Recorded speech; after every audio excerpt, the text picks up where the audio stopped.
Caregiving is hard. It tests even the best of relationships. But for millions of people, they are caregiving for people who were abusive or negligent, or they've had a challenging relationship with. Today on The Heart of It All, caregiving for people who aren't our loved ones.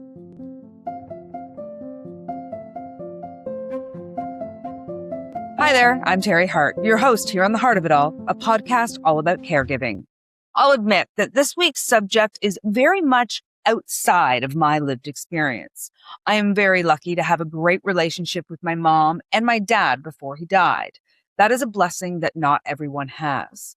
Parent-child relationships can be fraught with everything from bad behavior to abuse. When that leads to a child then being asked to caregive for that parent, the emotional labor can be unbearable. Stephanie Muskat became a primary caregiver to her mom at 19 and to her grandmother at 23, providing 16 years of caregiving near and far and healthcare advocacy until her mom's passing in March of 2025, an experience that shaped her present career as an award-winning registered social worker, psychotherapist, and the founder of Compassion in Caregiving. She has shared her expertise in caregiving advocacy on many media outlets and at public events, and as creator and host of the podcast Caregiver's Compass, while also serving on numerous caregiver advocacy committees and organizations. Stephanie has also welcomed me with open arms to the caregiving community, and I am grateful to her for that, as well as being here today. Stephanie, welcome to The Heart of It All. Thank you so much for having me. Let's set up the scenario. As I said in the intro, this is so far from my lived experience, but for so many people, this is what they are in. What are some of the reasons that people might find themselves in a caregiving role for a person that they had a challenging history with? Yeah, this is a great question. And there are a number of different reasons.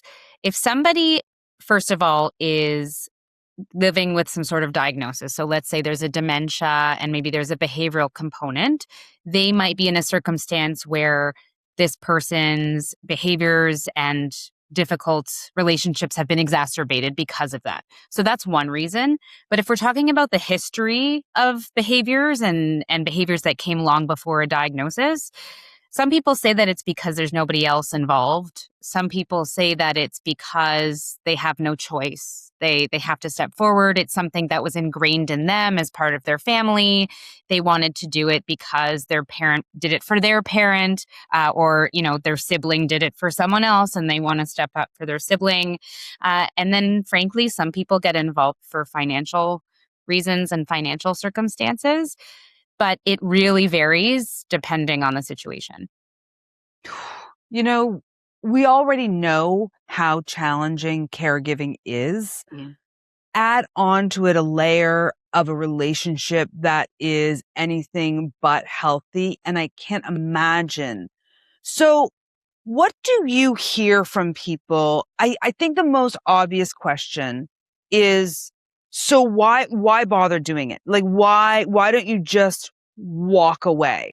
Yeah, I mean, some people do have a clear-cut answer, and some people will say, I'm done. Like, I decided long ago, we're not doing this. We're not engaging in this. This is my boundary, and I held it long ago.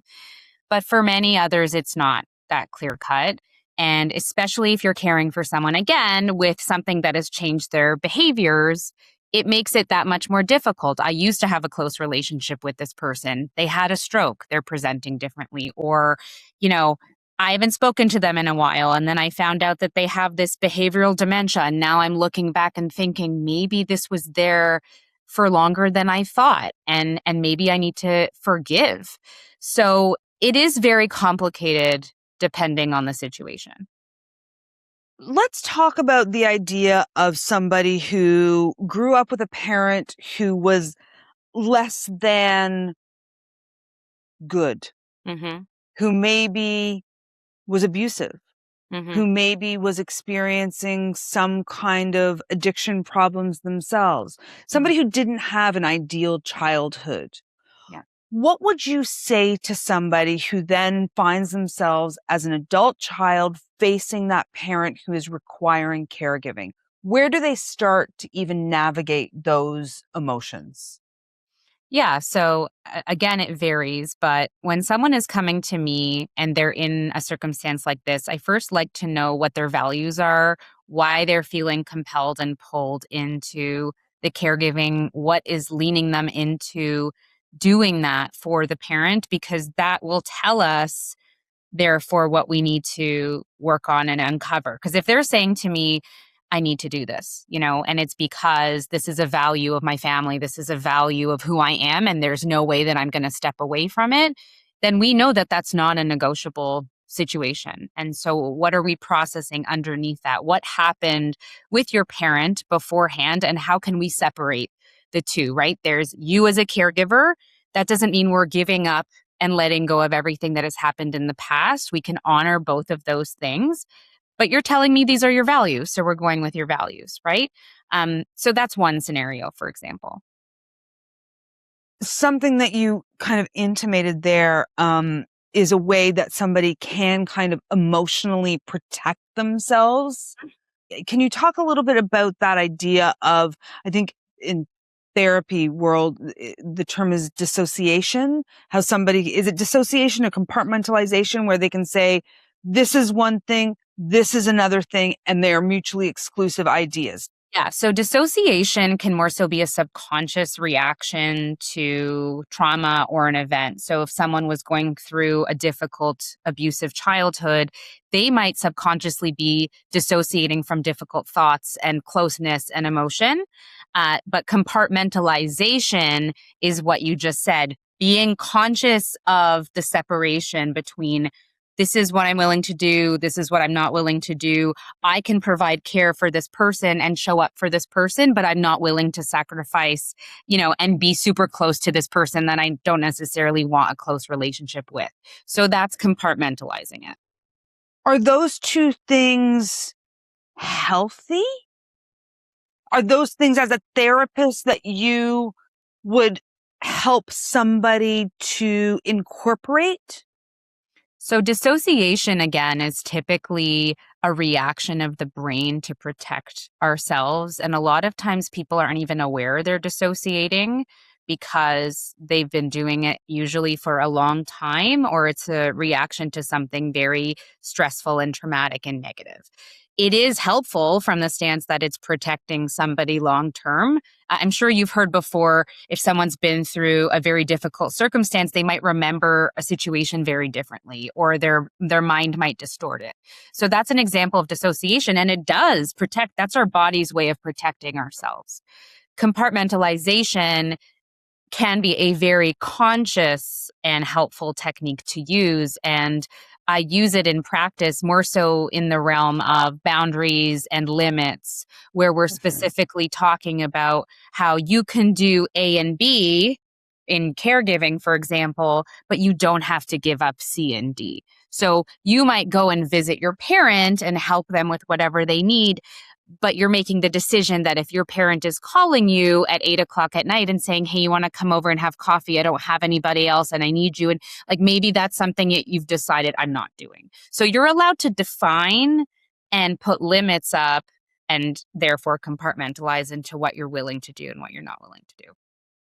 Fascinating. I love those examples. Thank you very much for kind of getting down to the nitty-gritty on those, because I think that's really what people need here, Stephanie, is that real nitty-gritty, tangible, what am I doing emotionally that's protecting me, and what are some of the things that I can consciously do if I'm in this situation? Mm-hmm.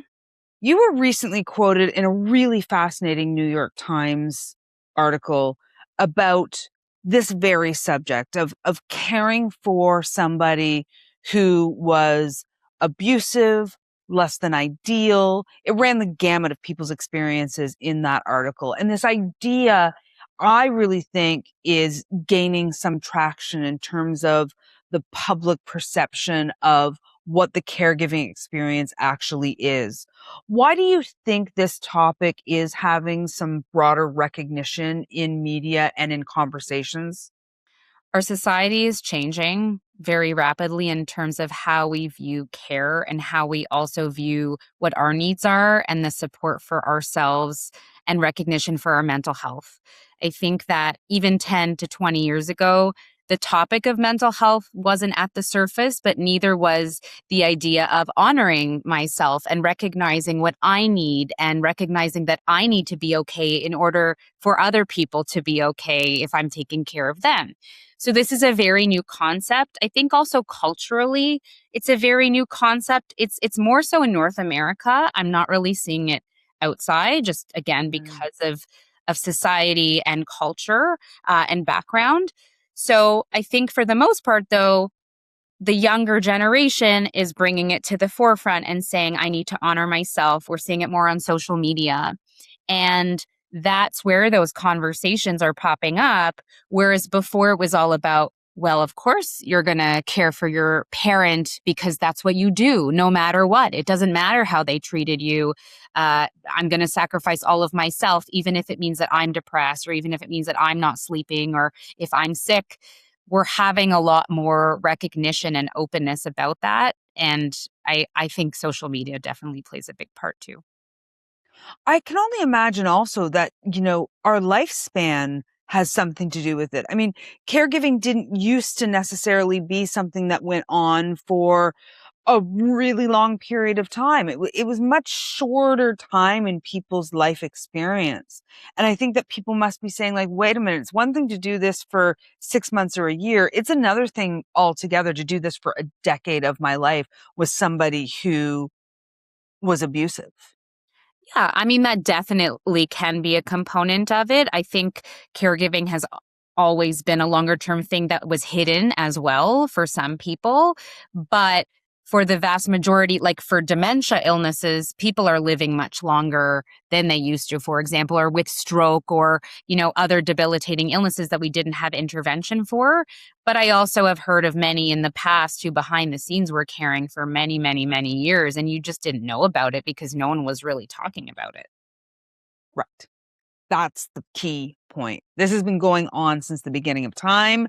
We're just now talking about it. I've got a whole theory on that, Stephanie, that it's about women and it's about social media, and we now have voices that we've never Mhm. had before.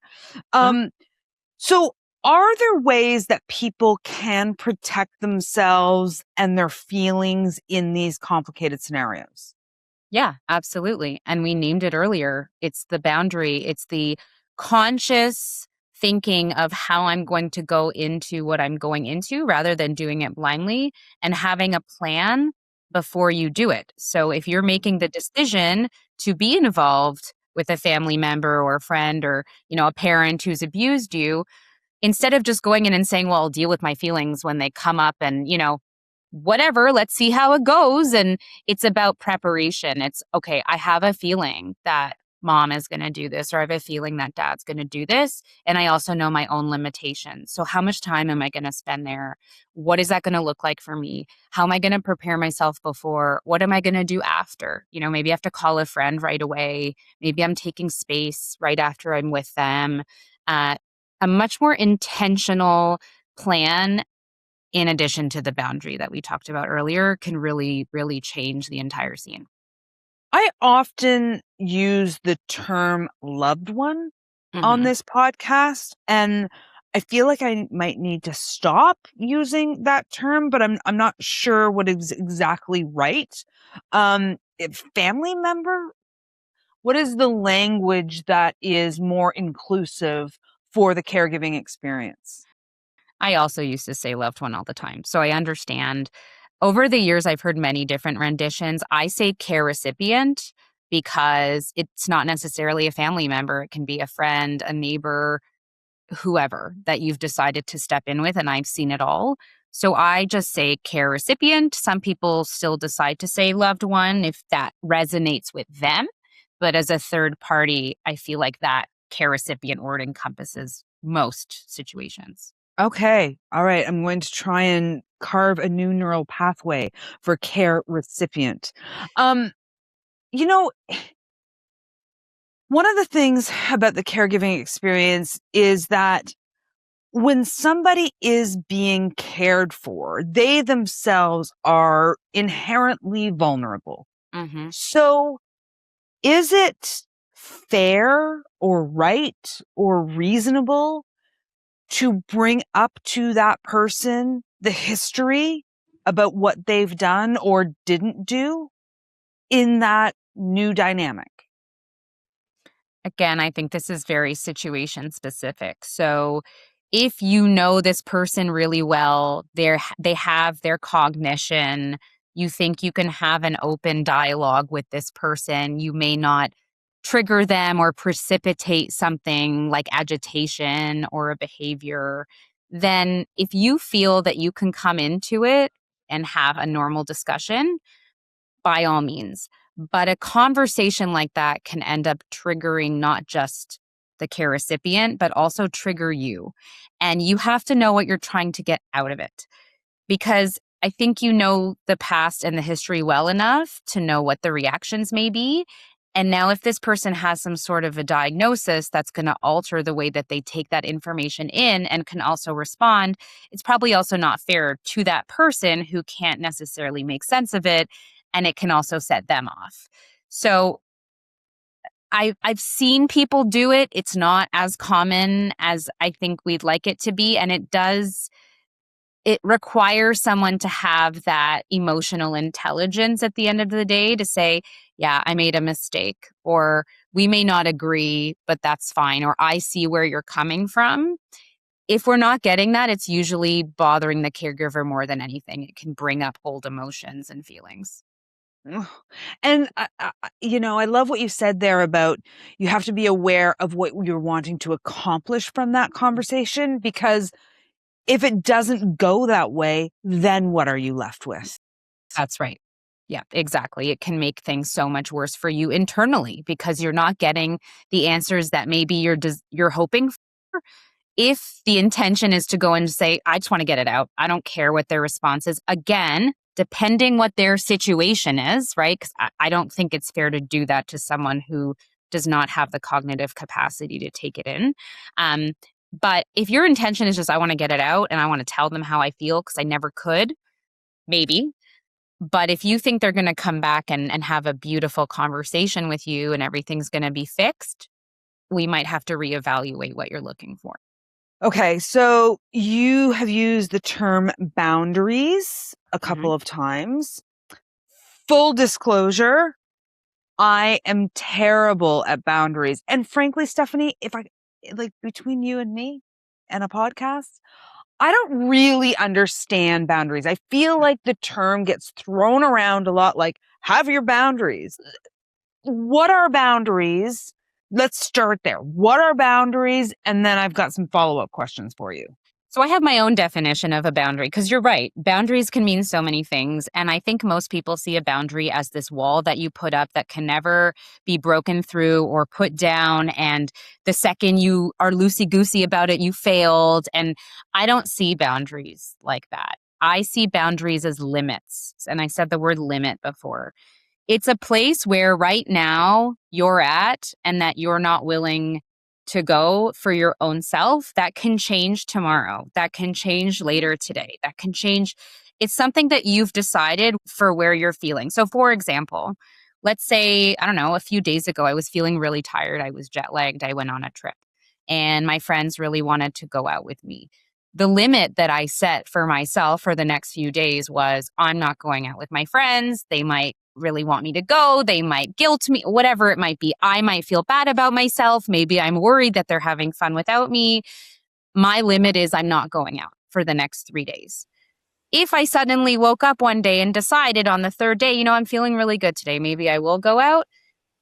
Okay, I'm not a failure. I go where I'm at. And so the way I see a boundary is you're honoring yourself and where you're at. I'm very big in knowing where your body is and where your mind is and assessing where you feel in this moment, and then going there. So for me, it's not the most clear cut. I'll give a caregiving example also, because I think that's really helpful. I use this one sometimes when my mom started to get sick. She didn't know what was going on, and she would call me something like 7 times an hour just because she felt like something was wrong and I had to help her, but she didn't know what was wrong. So the boundary I had to put in place, the limit I had to put in place for myself was, I'll pick up the phone once, and if everything is okay, I'm going to have to tell her that I can't pick up the phone for the next hour because I'm studying or doing whatever I was doing. That was my limit. There were times where she would call me many, many, many times and I thought there was an emergency. So I would pick it up because, I have to honor where I'm at in that moment. But my limit, my boundary was, I'm going to answer the phone once an hour.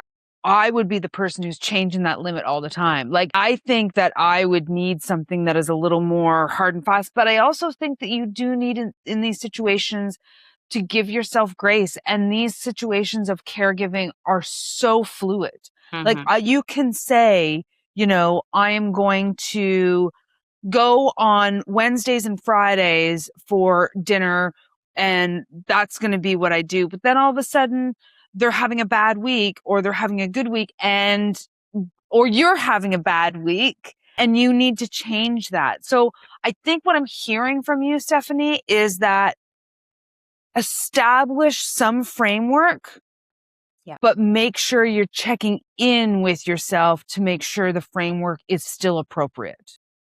Exactly. And a lot of the work I do in sessions with clients is around boundaries and limits because they do find it very hard to set that up because of the underlying emotions like guilt and shame. So when they set up a limit, all of a sudden this really loud voice of guilt and shame is coming in and they don't feel like they can honor that limit. That's very different. And that's where we're actually going to work on keeping the limit because now you're giving into it's the underlying emotions we have to work through.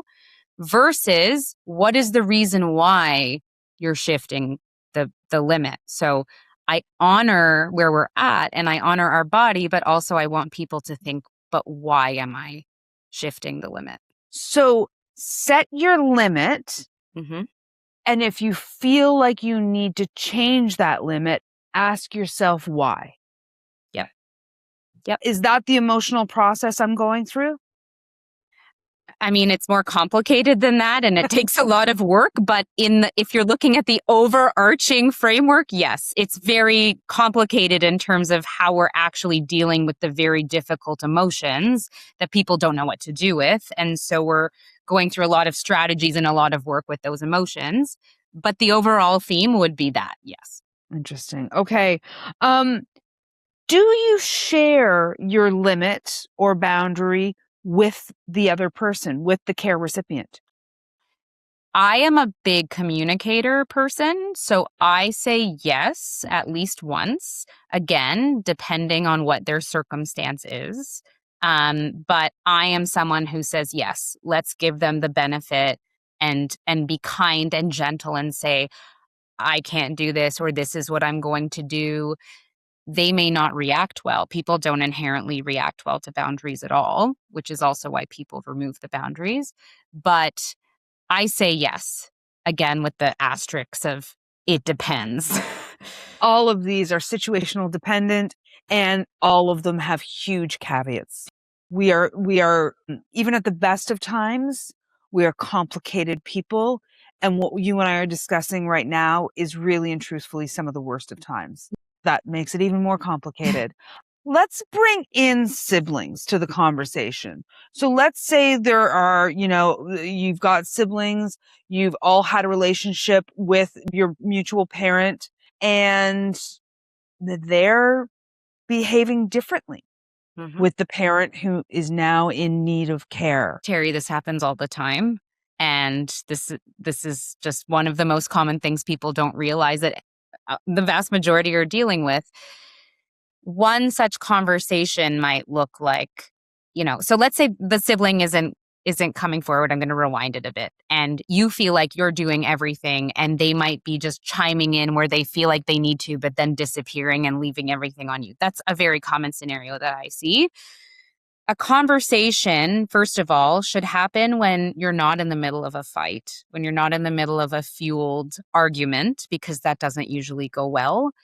It should be from a calm place. Usually a scheduled conversation is helpful rather than calling someone off guard and be like, I have to tell you something. Let's schedule a discussion. Let's try to come at it in a calm place. And let's try to use I statements instead of you statements, because we want it to be more about how it impacts us and where we're coming from and our feelings rather than attacking the other person, because that's not going to be taken very well. Okay, can you give me an example of something that would be an I statement versus a you statement? Again, that real practicality. So when I am doing everything day to day and you are then calling me or calling someone else in the family and saying, we should really be doing this instead of what Stephanie is doing, I might then call my sibling and say, it's really hard for me because I expend all of my energy and time dealing with mom, dad, sister, whoever. And then I hear that you're saying these things, but you're not actually involved day to day. And to me, it becomes very stressful and energy taking and anxiety provoking. And it makes me not sleep at night when I'm thinking about all the things I'm doing wrong. It's probably not your intention, right? Rather than me calling them and saying, you call and you do this and you do that, it's going to be a very different outcome, or at least we're giving an opportunity for a very different outcome if I'm using how it makes me feel rather than telling you what you're doing wrong. When you are saying how it makes me feel versus telling you what you're doing wrong. Woo! Mm-hmm. I just wanted to sit with that for a minute because that makes a difference in a conversation without question. You have mentioned dementia. You've mentioned living with a person. You've mentioned caregiving for a person who is living with dementia and how that can complicate things. Yeah. Why? What specifically about a dementia, whether it be Alzheimer's, vascular dementia, frontotemporal dementia, what is it about a dementia that can complicate the relationship? Yeah. So, there are tens of types of dementia. And if I'm talking about Alzheimer's, for example, the forgetfulness, the inability to engage in conversation, the inability to even orient oneself can definitely impact how you're engaging in a conversation. And what stage you're at also makes a very big difference. So someone in early stage Alzheimer's, it will be very different than someone in later stage. Lewy body can come with hallucination, with paranoia. And so if you're having those more difficult conversations with someone who has Lewy body, it can trigger them. It can set them off the edge. They might already be feeling really agitated. Someone with a frontotemporal dementia, if they're experiencing behaviors, they might react in very negative ways that are inhibited. They don't know, or disinhibited, where they don't really understand how they're reacting. So if you're saying something to them, trying to get some sort of normalized response, they might be verbally or physically aggressive. Or there's a different type of frontotemporal, it's called PPA, where they have difficulty with speech and difficulty with communication. So they might be taking in everything you're saying, but they can't communicate it back. So all the types of dementia, and I could go on, definitely complicate the dynamic and the communication and relationship. There are all kinds of stories of caregivers and after being in this space for coming up to a year now, doing this podcast and talking to so many people and their experiences, a common thing that people will say is, I just don't recognize this person anymore. That person is not the person who I knew before this. If you've been abused by that person, what is important to remember as that person is changing through their disease? Well, what are you looking at the outcome being is my response to that question. Like, if the person is changing and you were abused by that person, are you hoping to see this person in a different light? Are you hoping to see that maybe this person might have had something going on the whole time and you're looking for forgiveness? Or are you hoping that you don't want to be involved with them because they hurt you? So I think my first question would be, what are you looking for the direction to be before you look at what you need to remember? Because it will vary vastly. I love that you as a therapist are really focusing on and asking people in this situation to focus on what they need. Mhm. What do they want the outcome to be? What are they trying to accomplish? To ask themselves those questions before they take any action. I think that that's so crucial. Why is that at the heart of your practice, Stephanie? What is that accomplishing for a person? Well, the root is all about where we're at and why we're coming into this. And we need to know what our values are and what makes us who we are, because I see so many people being driven by other goals or societal norms or what our culture wants. But what do you want? Because at the end of the day, you're going to look back and you're going to look at the entire situation and experience, and you're going to have thoughts about it. Did you like the way that you decided to proceed with that? Did you make the choices that you wanted? And I mean, this is not just me, but as a social worker, we honor where a person is at. We honor the entire person and where they sit, not just themselves, but in their entire ecosystem, so to speak. So, who's around them and what's their background and what's their narrative. So, it's not a new concept for therapy, but it's especially important for caregivers because caregivers are being pulled in 5 million different directions. Plus, they have all sorts of deep emotions that they carry with them that are guiding them. So let's slow it down for a second and see, like, where are you? Where did we lose you here? What do you want? Caregivers are never asked that. And I think also, if I can add to that, Yeah. caregiving is an experience for a lot of people that builds. And so all of a sudden you can start out with something and then 3 years down the road, you're like, hold on for a minute here. This limit started out as being 5 hours a week Mhm. or 7 hours a week. And now I'm up to 20 hours a week because things have just increased and I haven't checked in with myself again. Yeah, 100%. I Absolutely. think a lot of people are told by others or by themselves, you're going to regret this. Mhm. What if you regret this? Like this dangling threat of regret. Mhm. How can somebody check in with themselves about the future? How can somebody check in with themselves about this idea of, did I like how I conducted myself through this? In my opinion, all we know is today and what's in front of us right now. We can't possibly plan for how we're going to see the world in 2 years, 5 years, 10 years, whatever. What you know today is what you know today. So if you sit down and you think, this is how I feel, this is where I'm at, this is why I am where I'm at, and these are the reasons why I decide to make the choices I make today, I have to sit with those things right now. That can be very different than what happens in a year. The person that you know in front of you might change. You might feel like they're more vulnerable. You might feel like you're going to just forget about whatever happened and go and be with them because that's a value to you. But people can say all sorts of things, right? You'll regret that. You might want that. Okay, what if I don't regret that? I mean, thank you for telling me that, but this is where I'm at today. This is where I'm at right now. Do you encourage people to physically take note of how they get to those decisions so that they can reflect back and they have something tangible about where they were at when they were making the decision about what their limits are or the decisions that they made in this already difficult situation? Yeah, I mean, that's a good question. There are actually some therapeutic exercises that allow us to map out where somebody is at, what their values are at in this moment. There are exercises to see what a person is actually feeling, what they really need and want.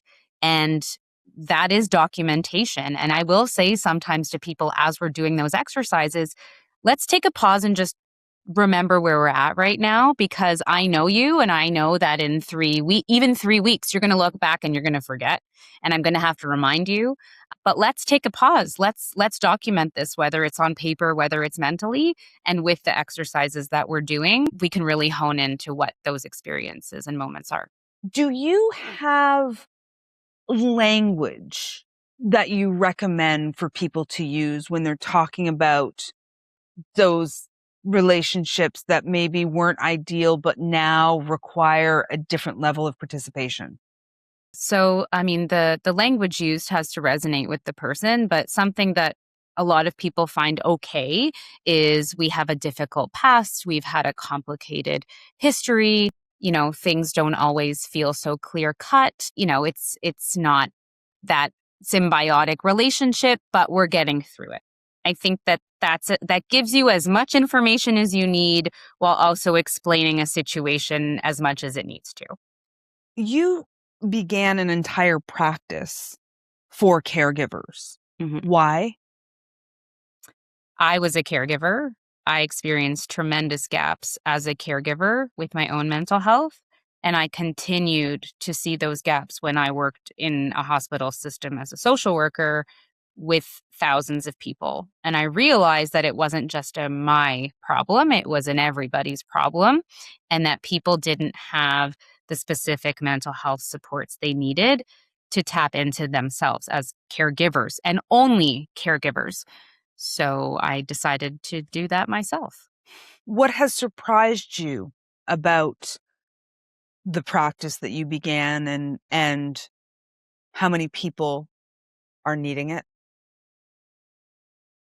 Frankly, I don't get surprised very often because I saw so much working in the system, and I also saw so much as myself caring for my mom for a very long time from front to end. If anything surprises me, it's that we're not further ahead, actually. When people come to me and they're telling me the same stories that I heard when I was working in the hospital 10 years ago, I'm like, why hasn't this changed? Even hearing that things have gotten worse surprises me because we should be ahead. So there's nothing new per se that is like, whoa, I've never heard. It's more that why are we not different? Where are we lagging? Where are we not satisfying this really fundamental part of healthcare, of life for people?